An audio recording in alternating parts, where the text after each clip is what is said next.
Today's reading is George Orwell's A Hanging.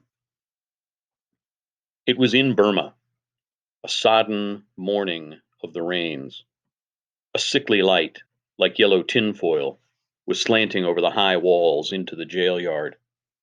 We were waiting outside the condemned cells, a row of sheds fronted with double bars like small animal cages.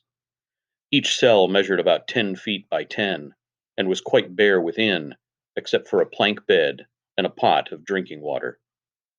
In some of them, brown, silent men were squatting at the inner bars with their blankets draped round them. These were the condemned men, due to be hanged within the next week or two. One prisoner had been brought out of his cell. He was a Hindu, a puny wisp of a man with a shaven head and vague, liquid eyes. He had a thick, sprouting mustache, absurdly too big for his body, rather like the mustache of a comic man on the films. 6 tall Indian warders were guarding him and getting him ready for the gallows.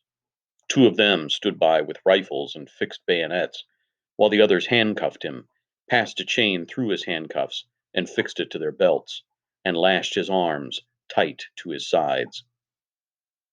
They crowded very close about him, with their hands always on him in a careful, caressing grip, as though all the while feeling him to make sure he was there. So that's a curious kind of description of the grip. And this kind of need, feeling him to make sure he was there. It was like men handling a fish which is still alive and may jump back into the water. But he stood quite unresisting, yielding his arms limply to the ropes, as though he hardly noticed what was happening. 8 o'clock struck, and a bugle call, desolately thin in the wet air, floated from the distant barracks. The superintendent of the jail, who was standing apart from the rest of us, moodily prodding the gravel with his stick, raised his head at the sound. He was an army doctor, with a gray toothbrush mustache and a gruff voice. "Oh, for God's sake, hurry up, Francis," he said irritably. "The man ought to have been dead by this time. Aren't you ready yet?" Francis, the head jailer, a fat Dravidian in a white drill suit and gold spectacles, waved his black hand. Yes, sir, he bubbled. All is satisfactorily prepared. The hangman is waiting. We shall proceed. Well, quick march then. The prisoners can't get their breakfast till this job's over. We set out for the gallows. 2 warders marched on either side of the prisoner, with their rifles at the slope. 2 others marched close against him, gripping him by arm and shoulder as though at once pushing and supporting him. The rest of us, magistrates and the like, followed behind.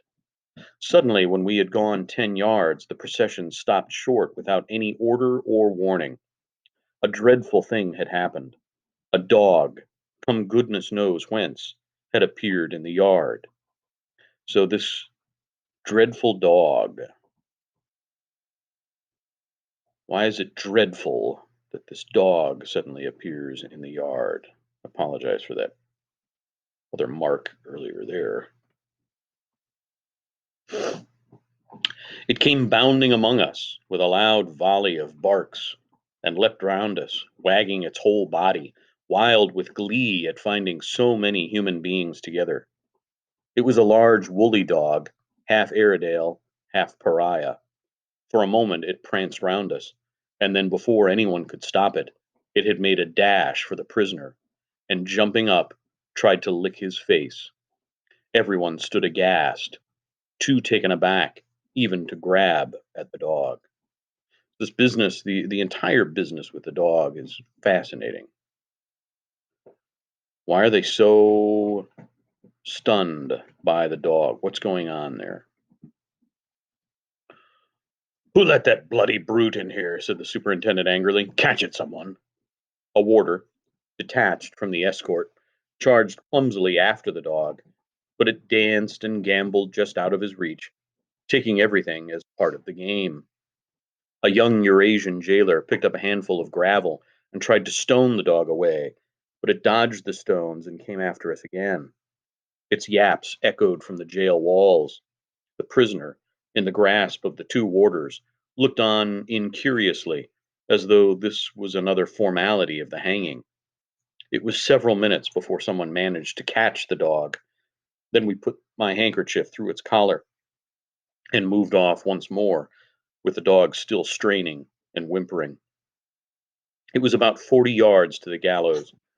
I watched the bare brown back of the prisoner marching in front of me. He walked clumsily with his bound arms, but quite steadily, with that bobbing gait of the Indian who never straightens his knees. At each step, his muscles slid neatly into place. The lock of hair on his scalp danced up and down. His feet printed themselves on the wet gravel, and once, in spite of the men who gripped him by each shoulder, he stepped slightly aside to avoid a puddle on the path. It is curious, but till that moment I had never realized what it means to destroy a healthy, conscious man. When I saw the prisoner step aside to avoid the puddle, I saw the mystery, the unspeakable wrongness of cutting a life short when it is in full tide. This man was not dying. He was alive, just as we were alive. All the organs of his body were working: bowels digesting food, skin renewing itself, nails growing, tissues forming, all toiling away in solemn foolery. His nails would still be growing when he stood on the drop, when he was falling through the air with a tenth of a second to live. His eyes saw the yellow gravel and the gray walls, and his brain still remembered, foresaw, reasoned, reasoned even about puddles. He and we were a party of men walking together, seeing, hearing, feeling, understanding the same world. And in 2 minutes, with a sudden snap, one of us would be gone. One mind less, one world less. I love this phrasing of one mind less, one world less, particularly because of the mindlessness of the action that's going on. The gallows stood in a small yard, separate from the main grounds of the prison, and overgrown with tall, prickly weeds. It was a brick erection, like three sides of a shed, with planking on top, and above that, two beams and a crossbar with the rope dangling. The hangman, a gray haired convict in the white uniform of the prison, was waiting beside his machine. He greeted us with a servile crouch as we entered. At a word from Francis, the two warders, gripping the prisoner more closely than ever, half led, half pushed him to the gallows and helped him clumsily up the ladder. Then the hangman climbed up and fixed the rope round the prisoner's neck. We stood waiting, 5 yards away. The warders had formed in a rough circle round the gallows, and then when the noose was fixed, the prisoner began crying out on his God. It was a high, reiterated cry of Ram, Ram, Ram, Ram, not urgent and fearful like a prayer or a cry for help, but steady, rhythmical, almost like the tolling of a bell. So that tolling of a bell business, also important, I feel like, especially in the context of that poem that we looked at back during, I think it was Hagseed and The Tempest, like kind of as a bridge between the two. Ask not for whom the bell tolls, it tolls for thee. The dog answered the sound with a whine.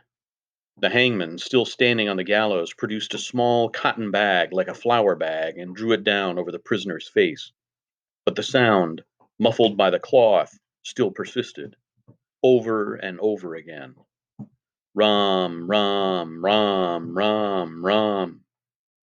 The hangman climbed down and stood ready, holding the lever. Minutes seemed to pass. The steady, muffled crying from the prisoner went on and on. Ram, ram, ram, never faltering for an instant. The superintendent, his head on his chest, was slowly poking the ground with his stick.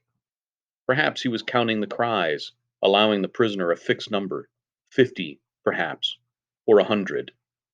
Everyone had changed color. The Indians had gone gray like bad coffee, and one or two of the bayonets were wavering. We looked at the lashed, hooded man on the drop and listened to his cries, each cry another second of life. The same thought was in all our minds. Oh, kill him quickly. Get it over. Stop that abominable noise. That too, that each cry another second of life. Suddenly, the superintendent made up his mind. Throwing up his head, he made a swift motion with his stick. Chalo, he shouted almost fiercely. There was a clanking noise, and then dead silence. The prisoner had vanished, and the rope was twisting on itself. I let go of the dog, and it galloped immediately to the back of the gallows, but when it got there, it stopped short, barked, and then retreated into a corner of the yard, where it stood among the weeds, looking timorously out at us. We went round the gallows to inspect the prisoner's body. He was dangling with his toes pointed straight downwards, very slowly revolving, as dead as a stone. The superintendent reached out with his stick and poked the bare body. It oscillated slightly. He's all right, said the superintendent. He backed out from under the gallows and blew out a deep breath. The moody look had gone out of his face quite suddenly. He glanced at his wristwatch. 8 minutes past 8. Well, that's all for this morning, thank God. The warders unfixed bayonets and marched away. The dog, sobered and conscious of having misbehaved itself, slipped after them. So again, this business with the dog.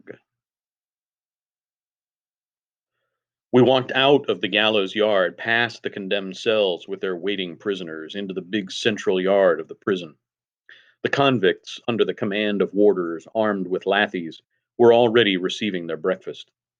They squatted in long rows, each man holding a tin pannikin, while two warders with buckets marched round ladling out rice. It seemed quite a homely, jolly scene after the hanging. An enormous relief had come upon us now that the job was done. One felt an impulse to sing, to break into a run, to snicker. All at once, everyone began chattering gaily. The Eurasian boy walking beside me nodded toward the way we had come, with a knowing smile. Do you know, sir, our friend, he meant the dead man, when he heard his appeal had been dismissed, he pissed on the floor of his cell from fright. Kindly take one of my cigarettes, sir. Do you not admire my new silver case, sir? From the Boxwala, 2 rupees, 8 annas, classy European style. Several people laughed. At what? Nobody seemed certain. Francis was walking by the superintendent, talking garrulously. Well, sir, all has passed off with the utmost satisfactoriness. It was all finished, flick, like that. It is not always so. Oh, no. I've known cases where the doctor was obliged to go beneath gallows and pull the prisoner's legs to ensure decease. Most disagreeable. Wriggling about, eh? That's bad, said the superintendent. Ah, sir, it is worse when they become refractory. One man, I recall, clung to the bars of his cage when we went to take him out. You will scarcely credit, sir, that it took 6 warders to dislodge him, 3 pulling at each leg. We reasoned with him. My dear fellow, we said, think of all the pain and trouble you are causing to us. But no, he would not listen. Ah, he was very troublesome. My dear fellow, think of all the pain and trouble you are causing us. I found that I was laughing quite loudly. Everyone was laughing. Even the superintendent grinned in a tolerant way. You'd better all come out and have a drink, he said quite genially. I've got a bottle of whiskey in the car. We could do with it. We went through the big double gates of the prison into the road. Pulling at his legs, exclaimed a Burmese magistrate suddenly, and burst into a loud chuckling. We all began laughing again. At that moment, Francis's anecdote seemed extraordinarily funny. We all had a drink together, native and European alike, quite amicably. The dead man was 100 yards away. So this is from August of 31. The last one was it 36, I think, shooting an elephant. So George Orwell, one of the things that he's talking about, that he's commenting on, is imperialism, colonialism. How does George Orwell feel about imperialism, colonialism. In Shooting an Elephant, he states very explicitly how he feels. In this, it's a little less clear, but the message, I believe, is actually the same in a lot of ways. So that's something that I'm going to challenge you to certainly think about. But I want you to, kind of reconsider this piece through the lens of the two poems that we read, also through the lens of Shooting an Elephant. Kind of what's going on in a hanging here. And don't misinterpret this laughter at the end. That is frequently something that students will do. It is more complicated than what's on the page. It's more complex than what's on the page, and I want you to keep that in mind. So, if you need to come talk about this during today's Zooms, you're welcome to. Um, Otherwise, that is it.